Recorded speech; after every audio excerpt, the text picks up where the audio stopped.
Bonjour à toutes et à toutes. Une nouvelle vidéo aujourd'hui pour essayer de vous faire comprendre la distinction entre le statut de loueur en meublé non professionnel et le statut de loueur en meublé professionnel. Alors c'est une question qui se pose assez fréquemment pour les gens qui vont faire de la location meublée et qui ne vont pas avoir beaucoup de revenus autres que les revenus de location meublée, notamment les jeunes qui commencent à investir assez rapidement dans des opérations immobilières, ou les gens plus âgés qui sont à la limite de leur départ en retraite et qui voient leurs revenus des autres activités baisser. Dans ce cas-là, eh bien, on peut passer d'un statut à un autre ou être considéré comme professionnel alors qu'on était considéré comme non professionnel avant.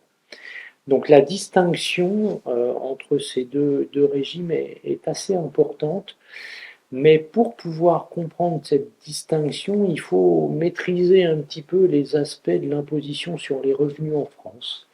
Donc je vais essayer, en introduction, avant de vous parler de la distinction entre meublé pro et meublé non pro, et ensuite de vous en exposer les conséquences, je vais essayer en introduction de vous faire une très très très rapide synthèse de la fiscalité des particuliers en France. Alors tout d'abord, dans la fiscalité des particuliers, il faut distinguer plusieurs choses.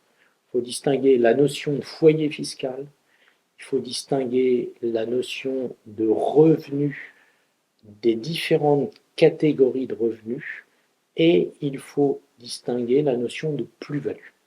Alors, tout d'abord, la fiscalité en France marche en termes de foyer fiscal.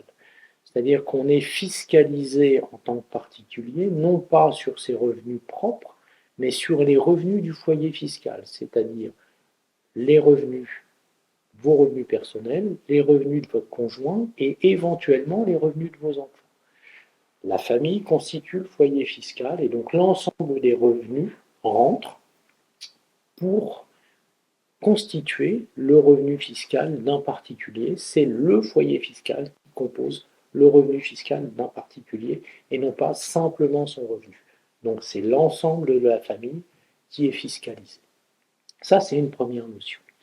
La deuxième notion, c'est qu'il y a un certain nombre de catégories de revenus en France. La plus connue sont les traitements et salaires. Si vous êtes salarié d'une entreprise, eh bien vos salaires sont rentrés dans votre déclaration de revenus et sont imposés à l'impôt sur le revenu.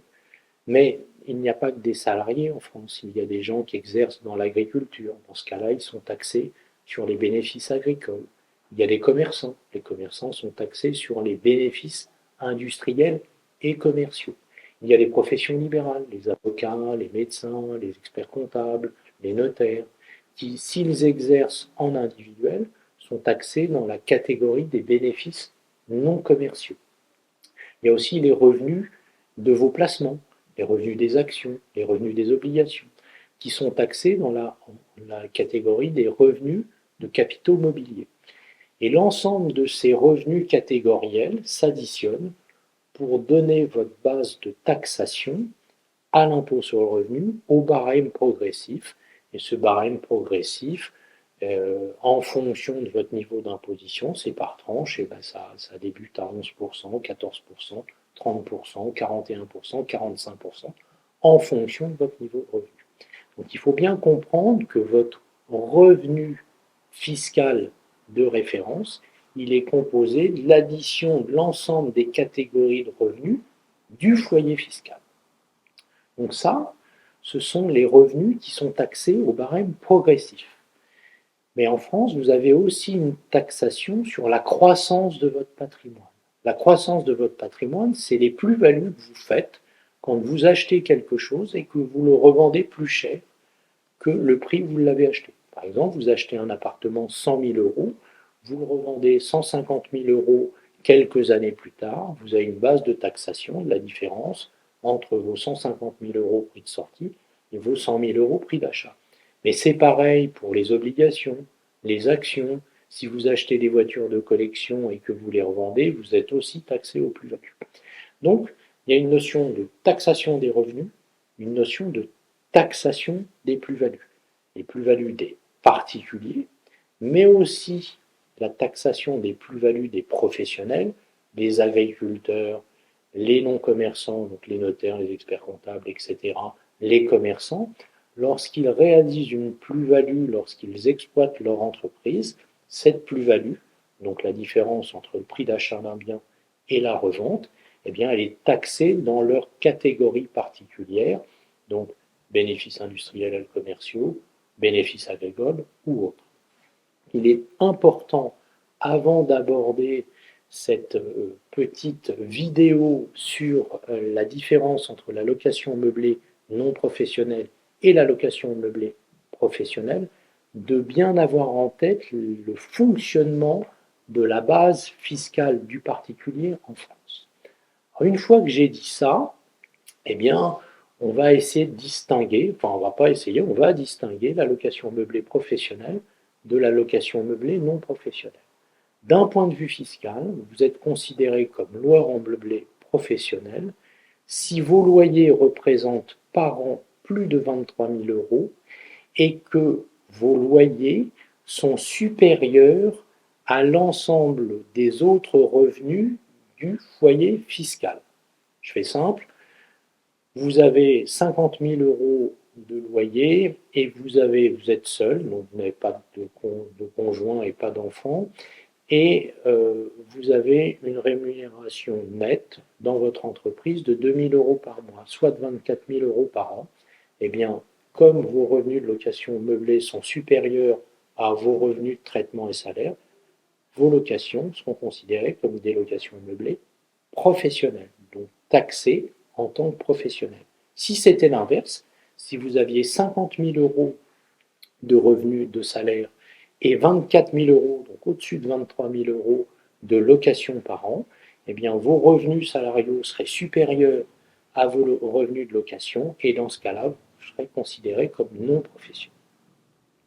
Cette distinction, elle est importante parce que en termes de mécanismes fiscaux, le loueur en meublé professionnel, il a un régime de commerçant.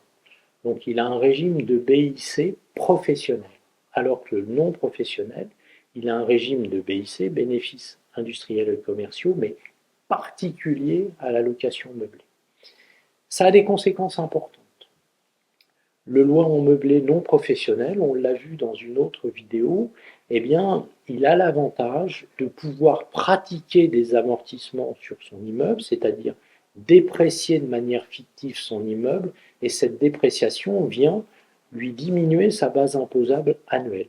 Et de plus, quand il revend son immeuble, il est en plus-value des particuliers, c'est-à-dire qu'il bénéficie d'abord d'une base fiscale réduite, et d'autre part, il bénéficie d'un certain nombre d'abattements qui font qu'au bout de 30 ans, il est complètement exonéré de plus-value.